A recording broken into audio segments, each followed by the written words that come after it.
Bismillahirrahmanirrahim. Assalamu alaikum, dear students.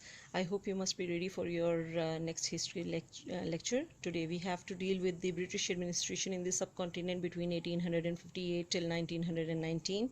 It is on page number 10 and 11 of your textbook. As we all know that Britishers became the ruler of subcontinent after the War of Independence in 1857. The British rule or the British period that lasted between 1857 till 1947. It is also known as British Raj. The Britishers during this period had control over the areas that included modern day Pakistan, India, Bangladesh, Myanmar, along with many princely states.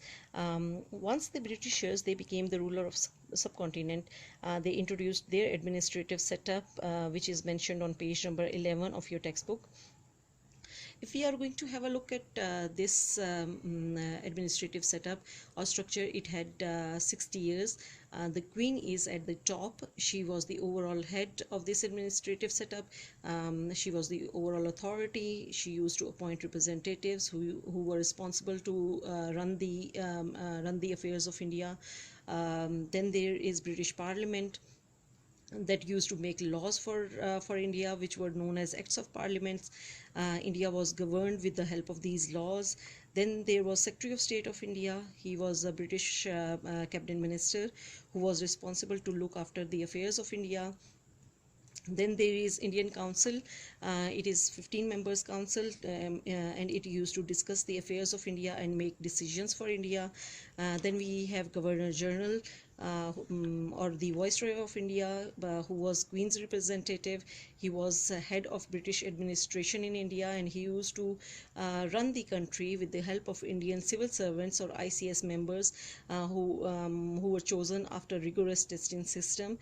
Their task was to get orders from Viceroy and then implement them in different parts of India. So this was the administrative setup introduced by Britishers in the subcontinent. I have made a sketch for you people over here. So here it is. The Queen was at the top. She was the overall head. Then we have British Parliament that used to make laws for us.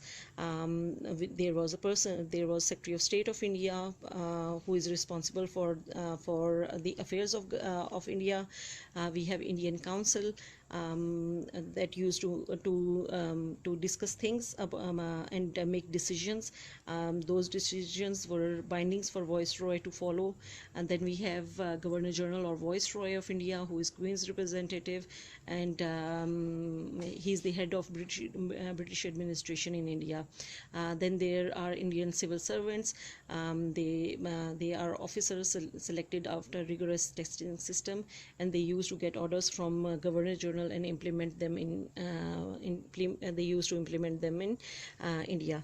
So this was the British administrative setup in the subcontinent between 1858 till 1919. It is on page number 10 and 11 of your textbook. I want you people to go through these two pages so that we can discuss them in our next interactive session. Thank you so very much. Bismillahirrahmanirrahim. Assalamu alaikum, students. Let us move to the Britishers' education policy. As it has been mentioned again and again that once the Britishers they became the ruler of subcontinent, they introduced reforms in almost every sphere of life. There were administrative reforms, there were social reforms, there were educational reforms. So here we will discuss the Britishers' education policy. It is on page number 11, 12 and 13 of your textbook.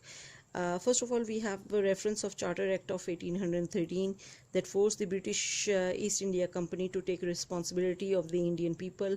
The East India Company then started opening schools and colleges in India. They introduced English system of education in India. The missionaries they were allowed to open schools in the subcontinent. English language and knowledge of science was patronized. Then we have a reference of Lord Macaulay, who presented his minutes in 1834. Lord Macaulay was the British historian and a politician. In 1834, he was given the task to prepare and launch an education system in the subcontinent. He played a major role in the introduction of English and Western concept to education in India. He supported the replacement of Persian by English language. He supported the use of English as the medium of instruction in all schools and the training of English-speaking Indians. He supported English. English education was promoted by opening doors for higher posts to Indians. And the new Indian elite, they started adopting Western lifestyle using the English language, and thus they promoted English schools. Then we have a reference of Wood's dispatch. Charles Wood was the president of Board of Control of East India Company. He presented the first formal education charter of India to Lord Dalhousie, who was the Governor General of India at that time. The main points of Wood's dispatch, they are mentioned on page number 13. If we are going to have a look at them, according to Wood's dispatch, an education department was to be established in every province. The British government was supposed to establish an education department in almost every province. Universities on the model of London University were to be established in big cities such as Bombay, Calcutta and Madras. At least one government school was to be opened in every district. The Indian natives, the locals, they should be given training in their mother tongue as well. They should be taught in their mother tongue. Some provisions were made for the systematic method of education from primary level to. So these were the main points of the Wood's dispatch. According to this dispatch, the Britishers, they took responsibility of educating the people of subcontinent.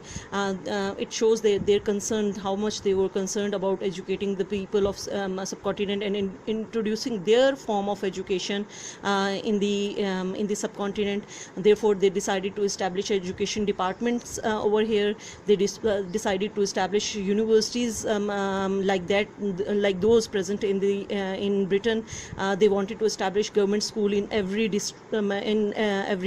district so that people have an access to education.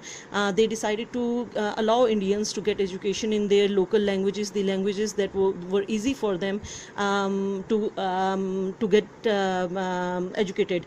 And not only these, some steps were taken for the systematic method of education from primary level to secondary level.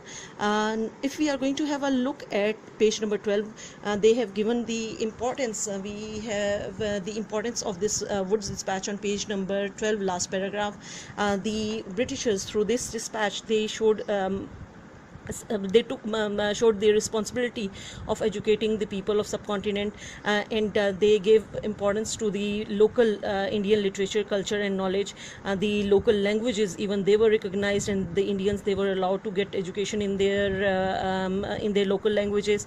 And education departments, they were established in big cities like that of Calcutta, Bombay, Madras, Punjab and Allahabad. So Britishers were quite concerned about educating the people of subcontinent, and for that purpose they introduced their system of education in the subcontinent.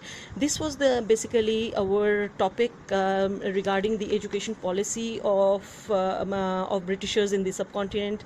I have already mentioned the pages, that is page number 11, 12 and 13. I want you to go through these pages thoroughly, and if there is problem, we are going to discuss them during our interactive session.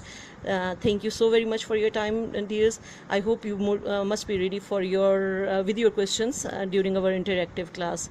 Thank you so very much. Allah Hafiz.